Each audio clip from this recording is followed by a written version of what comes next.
விஷயங்கள் உழைப்பவர்களே அதிகமா ஃபேமஸ் ஆக முடியல. ஒரு மனிதன் ஒரு மணல் ஜலித்து கொண்டிருந்த ஜல்சா குமார் என்பவர் இன்னைக்கு ஒரு பெரிய ஆளா ஃபேமஸ் ஆயிருக்கீங்கன்னா இதுக்கு என்ன காரணம் சொல்ல முடியுமா? எங்கய்யா, நான் இருந்த ஒரு சைட்டிலே ஒரு அம்மா வந்து என்னை பார்த்து ஒரு பாடல் பாடுறாங்க. சின்ன வீடா வரட்டுமா?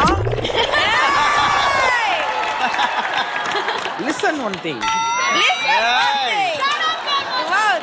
சின்ன வீடா வரட்டுமா பெரிய வீடா வரட்டுமா? I was very much saddened by that song. நான் சொன்னேன் அந்த வீட்டுக்கெல்லாம் போகாதமா என் வீட்டுக்கு வாமான்னு. அதுக்கு போய்ங்கய்யா ஒரு அப்பாவி பொண்ணுக்கு அபார்ட்மெண்ட்ல இடம் கொடுத்ததுக்கு போலீஸ் டிபார்ட்மெண்ட்ல இருந்து இருக்கோம்.